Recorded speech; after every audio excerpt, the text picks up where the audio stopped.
अल्पसंख्यक लीडरों पे हमला हो रहा है।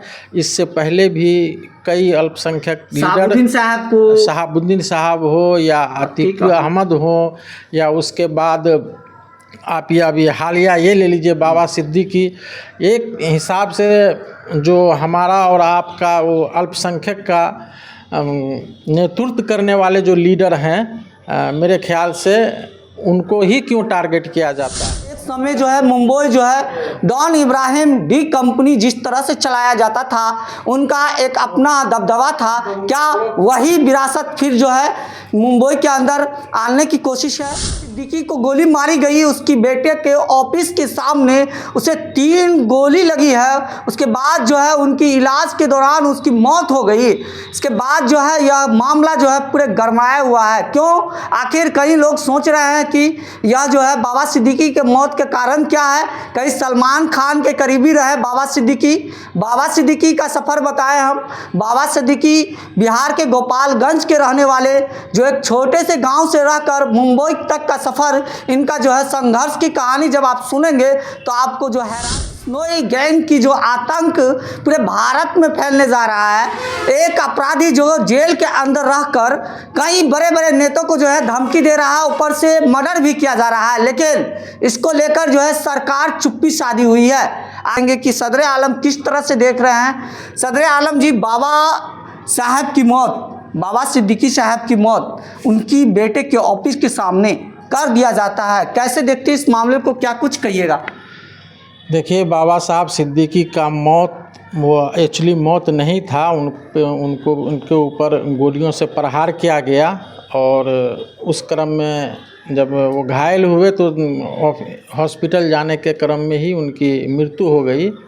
और बाबा साहब सिद्दीकी बॉलीवुड में एक बहुत बड़े क्या बोलते हैं उसको कि वो आदमियों को मिलाने जुलाने का काम करते थे। और उनमें उनका काफ़ी, चाहे वो सलमान खान हो, शाहरुख खान हो या कोई भी हो, उनके बीच में वो अच्छा पकड़ रखते थे। और राजनीति रूप से कहा जाए तो ये जो रोल बाबा साहब सिद्दीकी राजनीति और सिनेमा जगत में कर रहे थे, वो रोल कभी अमर सिंह जी जो यूपी से थे, समाजवादी पार्टी के, ऐसा कॉम्बिनेशन बनाने में वो सफल रहा करते थे।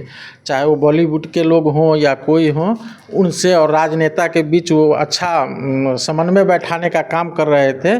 और ये चीज़ ये भी करने के लिए मशहूर थे, चाहे वो इफ्तार पार्टी हो या कोई और चीज़ हो, या राजनीति में जो अपना शतरंज का चाल जिसको कहा जाता है, बिसात बैठाना हो, तो चाहे वो एनसीपी में हो या कांग्रेस में हो। ये शुरू से ही इन्होंने कांग्रेस के दामन थामे हुए थे और कई बार 3 मरतबा विधायक भी रहे। बाद में इन्होंने श्री शरद पवार की पार्टी एनसीपी ज्वाइन किए थे।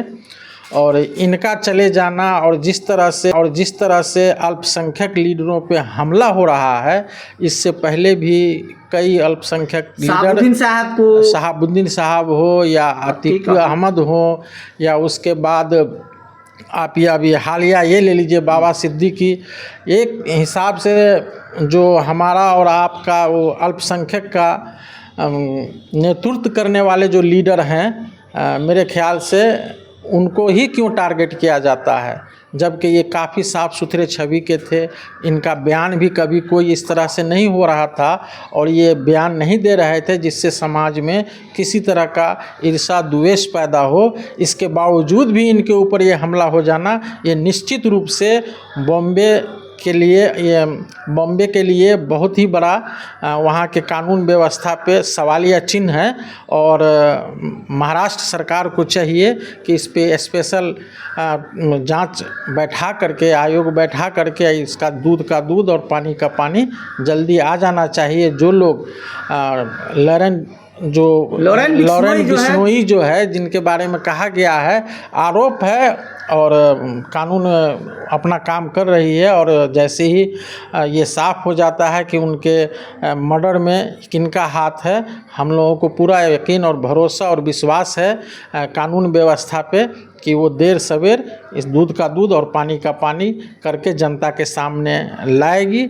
और एक तरफ जो है जेल में रहकर एक अपराधी कई बड़े बड़े स्टारों को जो है, कई बड़े नेताओं को भी टारगेट कर देता है, पहले धमकी देता है, फिर उनकी मौत हो जाती है और खुलेआम सोशल साइट पे लिख रहा है। इस पे क्या कुछ कहिएगा? ये कानून व्यवस्था का लक्ष्य त्रुटि है।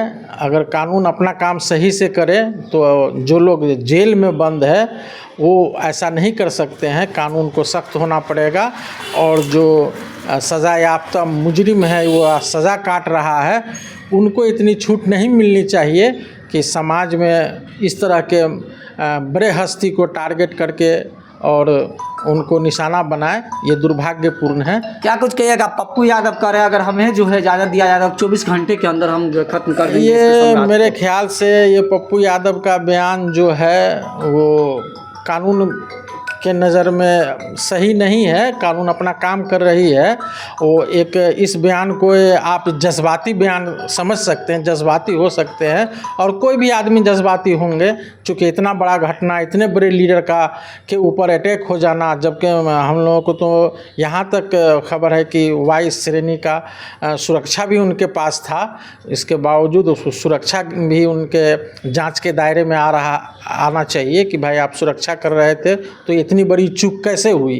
और निश्चित रूप से कानून अपना काम करेगी। और बता दें बाबा सिद्दीकी ऐसे नाम, ऐसा चेहरा जिसका राजनीतिक जो है कैरियर शुरुआत होती है छात्र नेता से, उसके बाद जाके है ये मुंबई में जाकर अपना कैरियर का शुरुआत करते हैं। उसके बाद जो है यह मंत्री भी महाराष्ट्र में रह चुके हैं।